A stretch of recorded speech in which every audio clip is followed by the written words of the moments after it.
Bienvenidos entonces, jóvenes, a la segunda hora de hoy martes, nuestra segunda y última hora de hoy.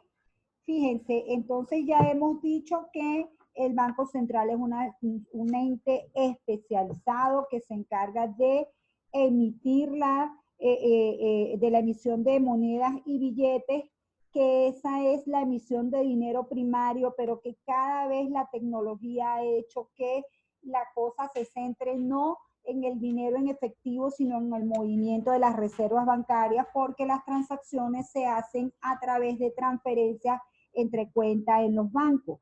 Hemos dicho que el Banco Central, aparte de emitir dinero, se encarga de todo el manejo del mercado cambiario, es un ente importantísimo en el mercado cambiario y además es el ente que tiene las reservas internacionales, ese stock de reservas internacionales que le permite ser o demandante o oferente en el mercado cambiario, que además los bancos centrales son los garantes de que funcione el sistema de intercambio de dinero por otros bienes y servicios en el mercado nacional y junto con los otros bancos centrales en el mercado internacional, los otros bancos centrales y el Banco Central, y que el Banco Central es un banco del gobierno en el sentido de que el gobierno tiene cuentas depositadas, tiene su dinero depositado en el Banco Central y puede girar sobre esas cuentas, así como cualquiera de nosotros tiene una cuenta en un banco determinado y gira sus cuentas, ¿ok?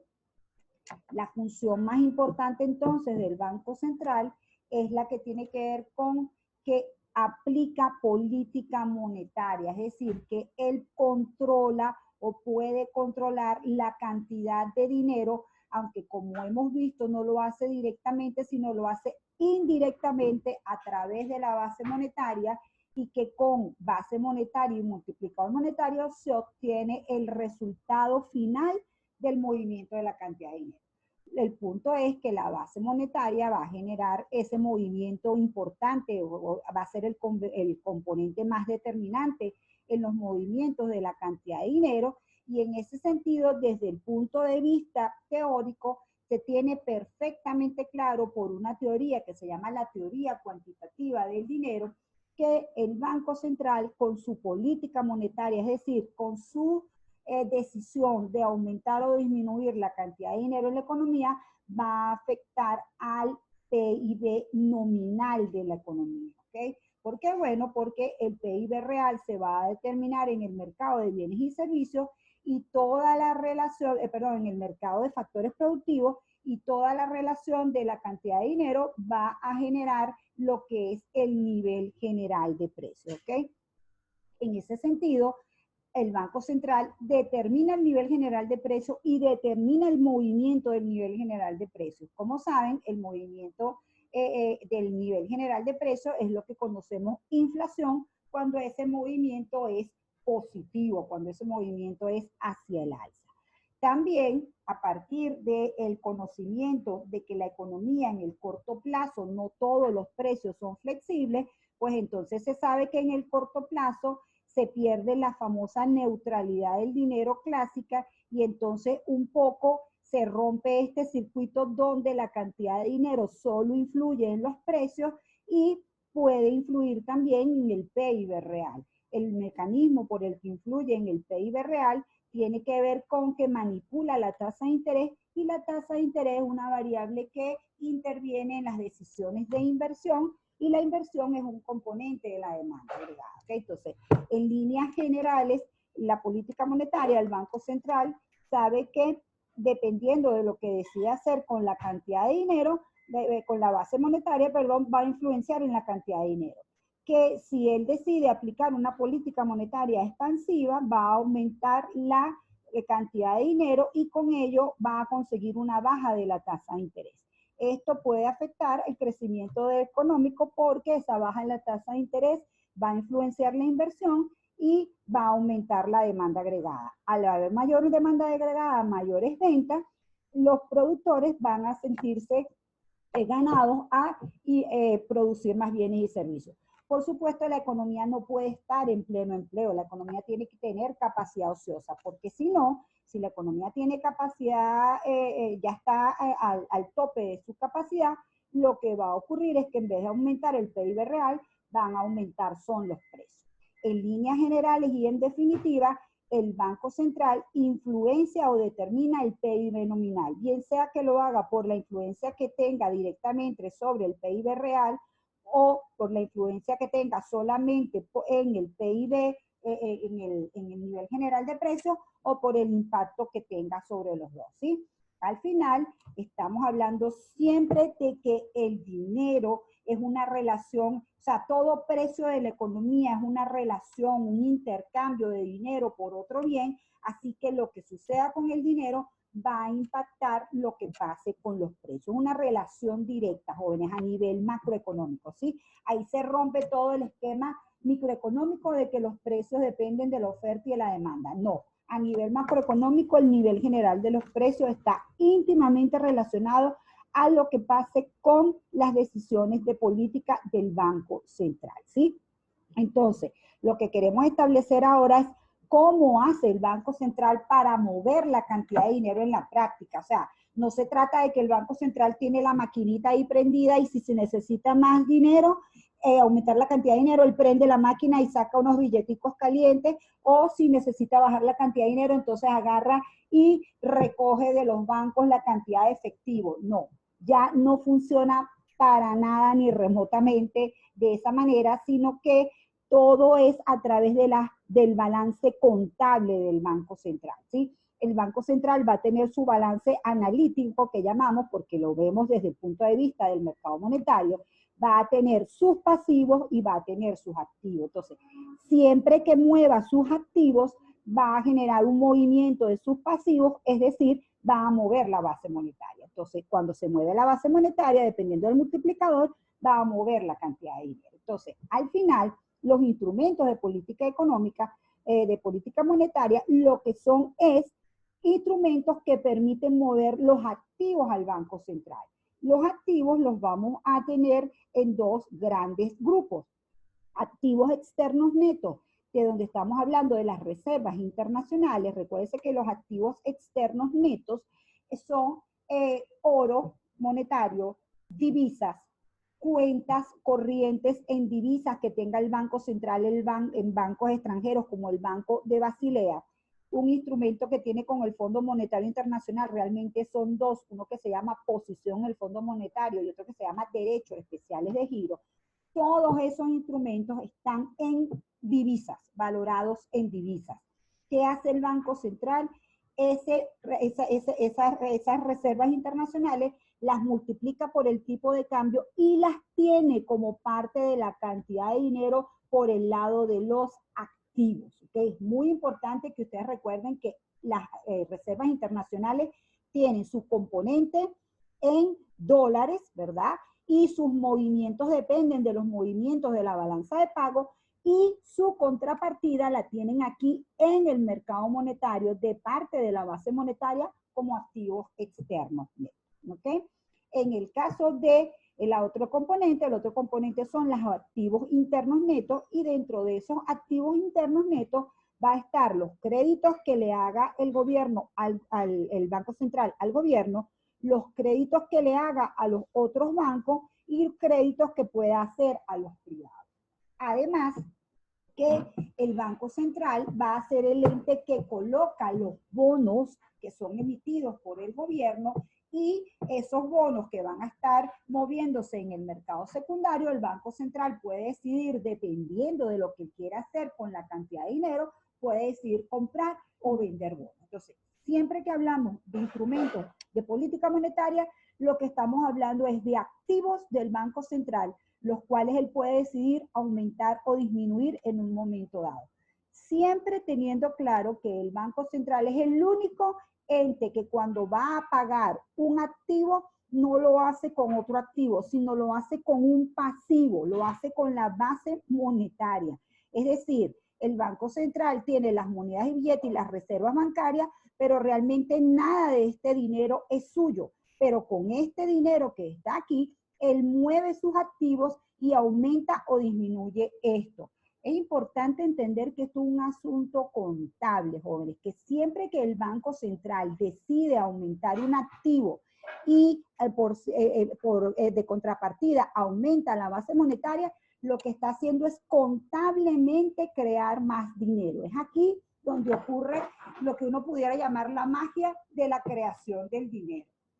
Equivale a que usted tenga unas cuentas de activo y unas cuentas de pasivo, y entonces usted decida que quiere ir a la playa y lo que hace es que en sus cuentas coloca, en vez de, usted nada más tenía 100.000 bolívares y no podía hacer absolutamente nada, y entonces usted puede poner allí que ahora tiene 10 millones y resulta que ahora tiene plata con que hacer las operaciones. ¿Se entiende esa idea, jóvenes? Es muy importante para mí que la capten. O sea, el Banco Central, cada vez que mueve un activo o un pasivo, realmente estos movimientos, fíjense que muchos de los activos internos lo que son es crédito interno. Es el Banco Central prestando el dinero. ¿Y cuál es el recurso que le permite al Banco Central prestar dinero? Bueno, la emisión inorgánica de dinero, es decir, la creación de este dinero. ¿Y por qué nosotros dejamos que un Banco Central cree dinero? Porque en la medida que nosotros estemos haciendo transacciones de bienes y servicios, nosotros necesitamos dinero, ¿sí? Entonces, siempre que esa relación se guarde, este circuito está perfecto. Este circuito no tiene por qué generar deterioro del poder de compra de las personas, ¿sí? En ese sentido, recuerden que siempre que todo este dinero circula y que se genera ingreso, por ejemplo, cada vez que el Banco Central o cualquier otro banco concede un préstamo y el que recibe ese préstamo hace unas inversiones y genera más ingresos, le da fortaleza a la moneda. Por eso es que el ingreso y la generación de producción de bienes y servicios es lo que le da fortaleza a la moneda de un país. El dólar tiene la fuerza que tiene, ustedes no tengan ninguna duda, porque Estados Unidos es el país con el PIB más grande del planeta. O sea, esa asociación se va a mantener siempre.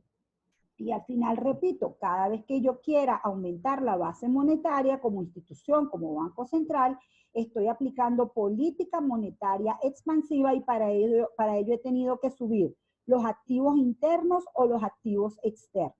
Al contrario, si yo quiero hacer política monetaria contractiva, es decir, reducir mi pasivo con el público y con los bancos, entonces tengo que reducir o mi activo externo neto, mi activo interno neto. No siempre van a ser decisiones directas que yo quiera hacer, sino que dependiendo de lo que ocurra en el mercado de dinero o en el mercado cambiario, pues entonces va a haber un resultado. ¿Me he explicado bien hasta aquí, jóvenes, por favor?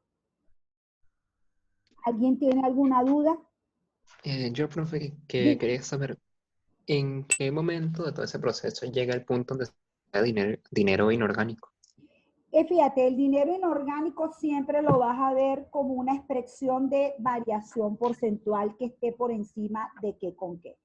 Si la economía crece por eso es que cuando veamos la ecuación cuantitativa del dinero lo terminas viendo más claro. Si la economía crece en 5% y la cantidad de dinero crece en 15%, tú vas a ver que del lado del mercado de dinero los precios han crecido 5% y la economía ha crecido 5%. ¿Sí? O sea, tiene que ver con que por eso es que el centro del mercado es la demanda de dinero y la relación de la demanda de dinero con la demanda agregada, ¿sí? Porque la demanda agregada es el gasto que hacen los agentes económicos en bienes y servicios. Acuérdate que los agentes económicos vamos a tener a los hogares, a las empresas, al gobierno y a los extranjeros, ¿sí? Y para ello, siempre que esté aumentando la demanda agregada es porque está aumentando el ingreso. Y cada vez que aumenta la demanda agregada, aumenta la demanda de dinero. De hecho, la demanda de dinero, lo vamos a ver más adelante, es una función que depende del ingreso y de la tasa de interés. Entonces, siempre que eso vaya de forma armónica, que la oferta de dinero crezca porque aumenta la demanda de dinero y la demanda de dinero va a estar aumentando porque aumenta la demanda agregada, allí no hay emisión de dinero inorgánico, ahí no hay financiamiento monetario. ¿Sí? El punto exacto donde determina eso, o sea, tú finalmente te terminas dando cuenta por lo que ocurre con la inflación. ¿De acuerdo? Ok, gracias. ¿Sí? Gracias. ¿Alguien tiene alguna otra pregunta?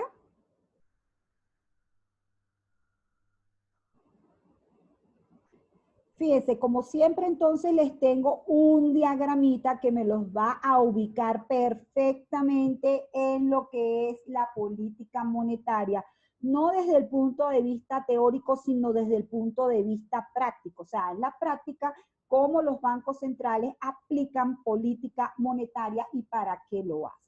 Los bancos centrales entonces van a tener unos instrumentos. Esos instrumentos van a impactar unas variables intermedias y el movimiento de esas variables intermedias van a impactar a unas variables finales. ¿Okay? Entonces, en definitiva, los bancos centrales van a tener objetivos de PIB, objetivo de inflación y objetivos de balanza de pago.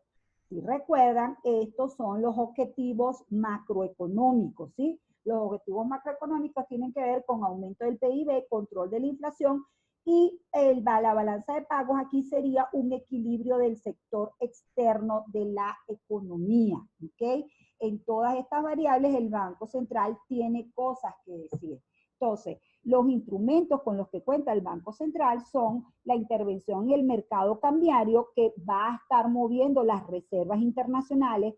Toda la intervención que haga el Banco Central en el mercado cambiario va a impactar las reservas internacionales y con ello va a impactar la balanza de pagos, ¿sí? Todas las operaciones que haga el gobierno que haga el Banco Central con los bonos del gobierno, lo vamos a llamar operaciones de mercado abierto, ¿sí? El Banco Central va a tener una determinada cantidad de bonos y si él aumenta su cantidad de bonos o disminuye su cantidad de bonos del gobierno, pues entonces va a impactar a la economía. Generalmente la variable que se va a mover son las reservas bancarias, ¿ok? Y eso siempre va a perseguir o un objetivo de PIB o un objetivo de inflación. Siempre que el Banco Central quiera aplicar una política monetaria expansiva es porque quiere que haya un aumento del PIB real. Siempre que el Banco Central esté aplicando una política monetaria contractiva es porque está buscando controlar la inflación, ¿sí? Otro elemento que tenemos aquí es el financiamiento del déficit fiscal. Obviamente, si el Banco Central financia el déficit fiscal, eso va a generar aumento de las reservas bancarias y va a tener un efecto sobre la cantidad de dinero y eso va a tener un efecto sobre la inflación, ¿sí? Tenemos otro instrumento que es la política de descuento que tiene que ver con la tasa de interés que le va a prestar el Banco Central a los otros bancos. Este es un poderosísimo instrumento en el cual el Banco Central va a poder influir en las reservas bancarias, en el multiplicador monetario y finalmente en la liquidez monetaria. Repito, siempre con un objetivo final claro, ¿ok? Y la política de encaje legal, que en otros países se llama política de reservas mínimas exigibles, tiene que ver con el porcentaje de depósitos que fije el Banco Central y obviamente si busca aumentar el porcentaje de depósitos es porque no quiere financiar a los bancos y viceversa, ¿ok? Entonces, leamos esta parte que está aquí con detenimiento. Las decisiones de política monetaria persiguen como objetivo final alcanzar objetivos macroeconómicos. Recordemos que los objetivos macroeconómicos son o aumentar el PIB, controlar la inflación o tener una baja tasa de desempleo, ¿sí? Para influir en la oferta monetaria, el Banco Central tiene que mover la base monetaria y con el efecto multiplicador, ambos combinados van a lograr aumentar la cantidad de dinero, ¿ok? Las reservas internacionales impactan la oferta monetaria por el lado de los activos y las reservas bancarias son el componente principal de la base monetaria por el lado de los pasivos. Esto es para ubicar estas cuentas, ¿sí? Las reservas internacionales, recuérdense que están por el lado de la cantidad de dinero, por el lado de los activos. Las reservas bancarias están por el lado de los pasivos de la base monetaria. La liquidez monetaria es una variable que va a estar determinada por lo que pase con la base monetaria y lo que pase con el multiplicador monetario, ¿sí? El Banco Central aumenta la base monetaria para alcanzar el objetivo final de lograr el aumento del PIB. En este caso se dice que aplica política monetaria expansiva. Si el objetivo es controlar la inflación, el BCB reduce la base monetaria, es decir, aplica política monetaria contractiva. favor, asegúrense de mantener este esquema en su mente para poder ir entendiendo cómo el Banco Central aplica política monetaria. Entonces veamos con más detalle cómo funciona la cosa. Repito, los instrumentos de política monetaria son la intervención en el mercado cambiario, las operaciones de mercado abierto, el financiamiento del déficit fiscal, la ventanilla de descuento y las reservas exigibles. Esos son lo que llamamos instrumentos.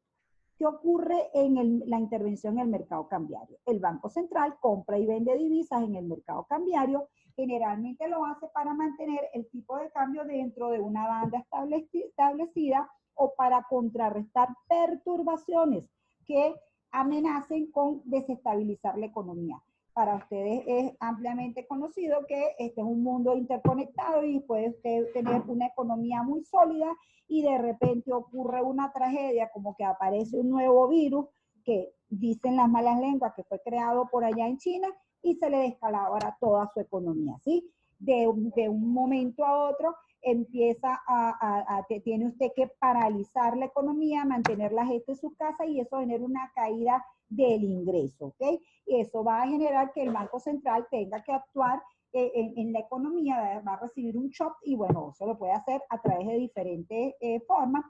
En el caso de Venezuela, una cosa típica que debería estar ocurriendo, aunque ya no somos tan así, es que bajan dramáticamente los ingresos del mercado petrolero y entonces empieza a ocurrir un desbarajuste aquí en el mercado cambiario, ¿sí? Son las cosas que tendrían a pasar en el pasado.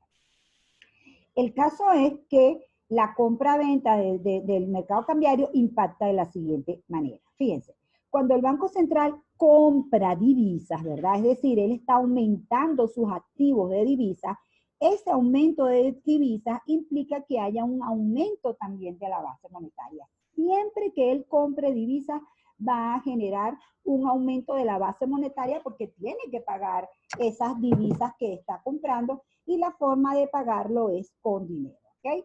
En este caso, la política monetaria es expansiva y busca dinamizar la producción o dinamizar el PIB. ¿Se entiende esta parte? Repito, yo estoy absorbiendo dólares, para ello estoy pagando con bolívares, es decir, estoy aumentando la base monetaria. ¿Mm? ¿Sí se está entendiendo, jóvenes? Fíjense la parte contraria. Profe. Cuando el Banco Central vende divisas, reduce sus activos externos y también reduce la base monetaria. Allí la política monetaria es contractiva. Su objetivo es evitar presiones inflacionarias.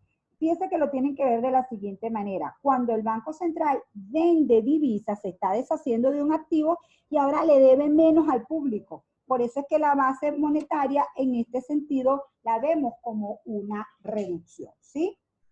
Entonces ese es el impacto en el mercado cambiario. Vamos con el instrumento que realmente es el más utilizado dentro de los instrumentos, porque las operaciones en el mercado cambiario, la mayoría de los bancos centrales terminan muy atados a lo que sea la dinámica del mercado cambiario y no necesariamente ellos actúan en el mercado cambiario para lograr un determinado objetivo. El mercado cambiario termina quedando impactado por las necesidades de divisas que haya en un momento determinado, ¿sí? En cambio, las operaciones de mercado abierto sí son un instrumento que controla más el Banco Central. Entonces, ¿qué son las operaciones de mercado abierto? Las operaciones de mercado abierto se refiere a la compra-venta de papeles del Estado en el mercado secundario. Fíjense lo que ocurre. El gobierno emite unos títulos o bonos y el Banco Central vende a terceros esos bonos y se va creando un mercado en el cual, dependiendo de la tasa de interés, se va a impactar el precio de los bonos y entonces va a ocurrir un movimiento en el cual va a haber oferta y demanda de bonos, oferta y demanda de bonos. Sí, o sea, el mercado secundario de títulos de bonos es muy, muy activo. Piénsense en el mercado de las letras del Tesoro y de los bonos de Estados Unidos. Ese es un mercado tremendamente activo que le da mucha potestad al Banco Central para influenciar la cantidad de dinero y sobre todo la tasa de interés en el mercado de Estados Unidos, ¿ok? Entonces, fíjense lo que ocurre. Cuando el Banco Central compra títulos valores del sector público en el mercado secundario, ojo que no es cuando los recibe directamente del gobierno. Esa es la primera orientación. El gobierno decide emitir 1.000 bonos, 1.000 bolívares en bonos, y eso se los da el Banco Central. Ahí todavía no ha pasado nada. La cosa empieza a ocurrir cuando el Banco Central hace las operaciones con los particulares, ¿ok? Entonces, allí, si compra bonos, está aumentando sus activos internos y para poder honrar ese compromiso, expande la base monetaria, ¿ok? Busca, como siempre, cumplir el objetivo de aumentar el PIB. Por el contrario, si vende los títulos del gobierno, está reduciendo ese activo y también reduce su pasivo, es decir, está aplicando política monetaria contractiva. Veamos lo que típicamente ocurre. Generalmente las transacciones se hacen entre el Banco Central y los bancos. Supóngase que tenemos un banco 1 cuyo cuentas son las siguientes. En depósitos tiene una determinada cantidad y del lado de los activos tiene unos bonos, ¿verdad? Le ha comprado unos bonos al gobierno, tiene sus reservas bancarias y obviamente un activo principal que van a tener los bancos son los créditos, ¿ok? Esa sería la estructura del banco, de un banco 1.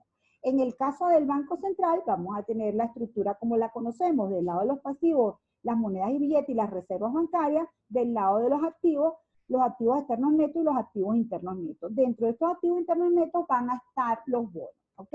Entonces, en este caso, el Banco Central decide que se va a deshacer de esos bonos. Para deshacerse de esos bonos, lo que hace es que mueve las cuentas de depósitos que tiene con los bancos, las reservas bancarias con los bancos, ¿sí?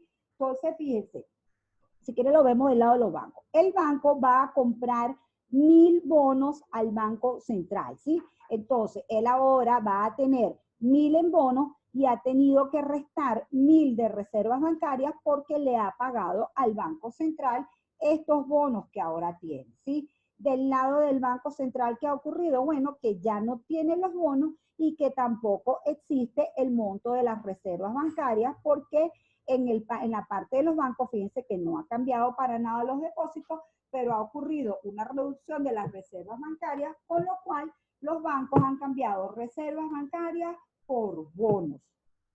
¿Se ve? ¿Se entiende? ¿Alguien quiere preguntar algo?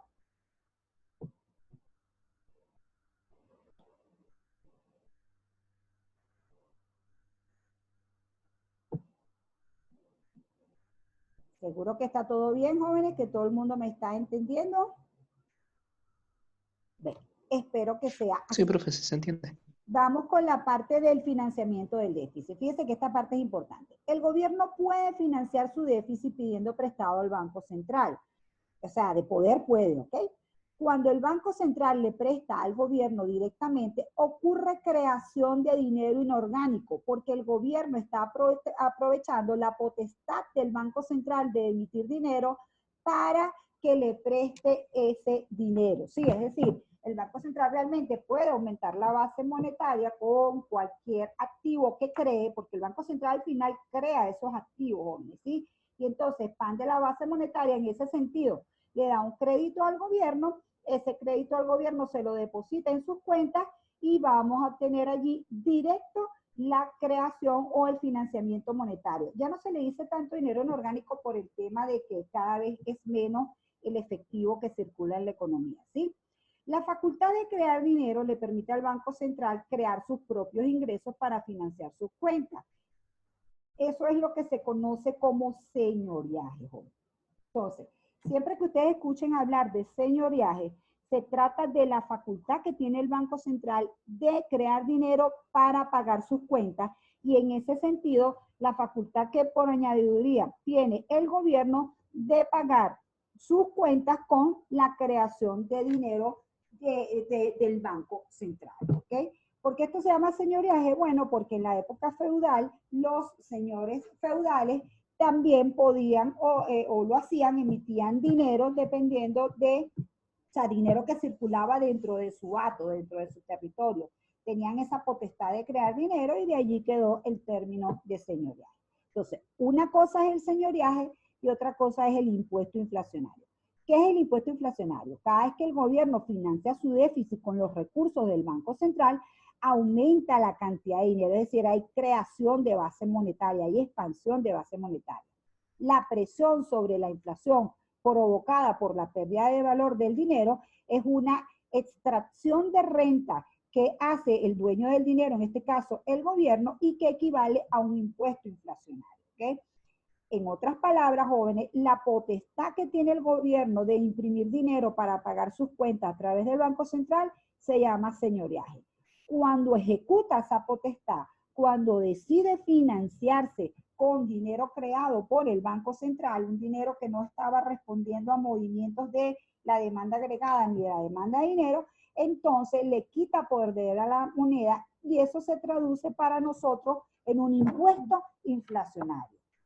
Por ejemplo, ahorita el impuesto inflacionario que nosotros pagamos, ¿cuánta cantidad tiene, jóvenes? ¿Es alto o es bajo?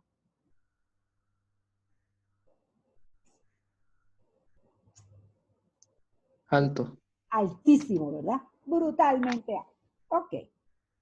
Fíjense, la capacidad que tenga el Banco Central de negarse a prestarle directamente al gobierno es una importante señal de independencia. Es muy importante que el Banco Central tenga independencia. Le puede decir el gobierno, no estoy dispuesto a financiar el déficit fiscal. Por eso es que los bancos centrales tienen un directorio con unos periodos más largos que los del gobierno y que son asignados de forma conjunta por el banco, por el ejecutivo que lo propone, pero las asambleas nacionales o los congresos son los que los terminan escogiendo o definiendo cuál va a ser, ¿ok?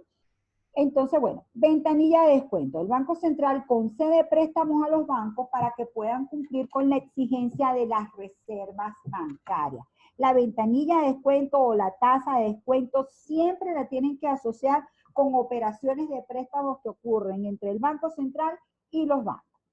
Cuando aumenta la tasa de interés o tasa de descuento, le está indicando a los bancos que no va a financiar sus necesidades de dinero para cumplir con las reservas bancarias y que debe buscar esos fondos de otra manera o restarlo de los depósitos. Esto es considerado política monetaria contractiva.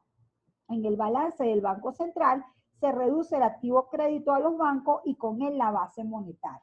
Repito lo que ocurre aquí. Cuando el Banco Central aumenta la tasa de interés, lo que hace es que desestimula que los bancos vayan al Banco Central a pedirle dinero. Esto hace que para que los bancos puedan cumplir con su requerimiento de reservas bancarias, ellos tengan que pedirle prestado a los otros bancos o que tengan que reducir, dejar de prestar dinero, ¿verdad?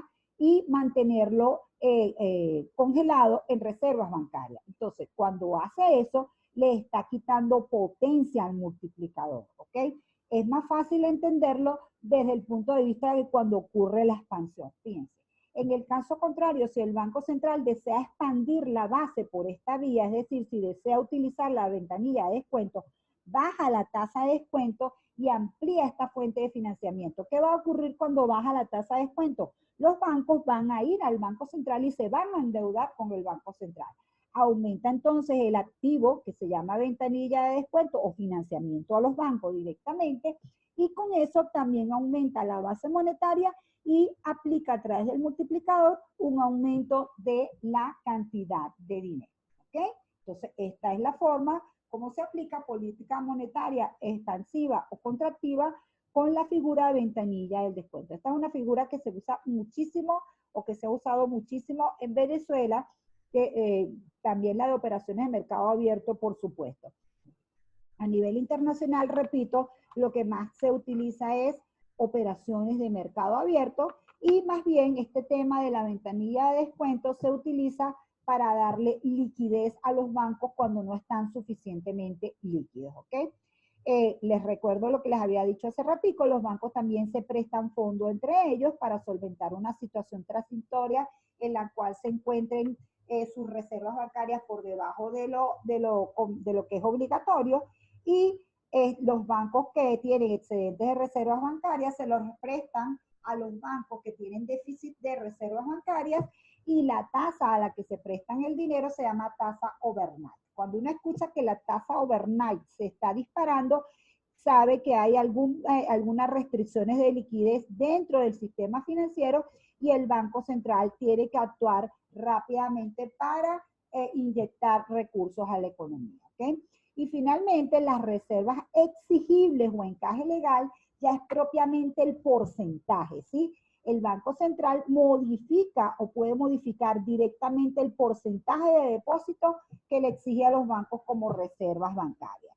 Si el Banco Central reduce el encaje legal, va a permitir que se libere el recurso desde las reservas bancarias hacia los préstamos y va a expandir la cantidad de dinero. Al contrario, si aumenta el encaje legal, va a hacer que haya mucho dinero inmovilizado, que el multiplicador no tenga potencia y que no haya aumento de la cantidad de dinero. O sea, esto es una medida administrativa, por decirlo de alguna manera, porque ya es la tasa que aplique. En el mundo es muy poco utilizado este instrumento. El Banco Central de Venezuela también lo utilizaba muy poco, a excepción cuando decidió utilizarlo como una medida para combatir el problema de que el crédito se destinaba a la compra de dólares. Para evitar eso, entonces empezó a exigir unas reservas exigibles o implantó un encaje legal de 100% de todos los depósitos nuevos o depósitos marginales, los de aumento de depósito de los bancos, y con eso, pues obviamente logró el objetivo de que los bancos no pudieran prestar el dinero y no se generara ningún aumento del multiplicador monetario, ¿ok? Entonces, esos son los instrumentos entonces que tiene el Banco Central para aplicar la política monetaria. ¿Alguien tiene alguna duda? Importantísimo que se estudie en esta parte, jóvenes, y que entiendan entonces cómo funciona el mercado de dinero, ¿sí? El jueves vamos a terminar de ver así como ya prácticamente con esto cerramos lo que es la parte básica de la materia y entramos a la parte avanzada del curso, porque de aquí en adelante ahora sí vamos a empezar a ver de lleno la teoría. Arrancamos con teoría cuantitativa del dinero, luego después entramos a lo que es el modelo keynesiano y después al modelo de oferta y demanda agregada, jóvenes. Así que de aquí en adelante, por favor, muy atentos de mantener la materia al día porque la cosa se va a poner mucho más compleja y se va a volver más intrincada las relaciones entre las variables, ¿ok? Entonces, bueno, si no tienen ninguna pregunta, me despido y nos vemos el miércoles. Recuérdense que mañana nos vemos a las 3 de la tarde para hablar del examen, ¿de acuerdo? De acuerdo, profe, muchas gracias. Que tengan muy buen provecho todos. De verdad, mil gracias por estar conmigo hasta esta hora. Nos vemos.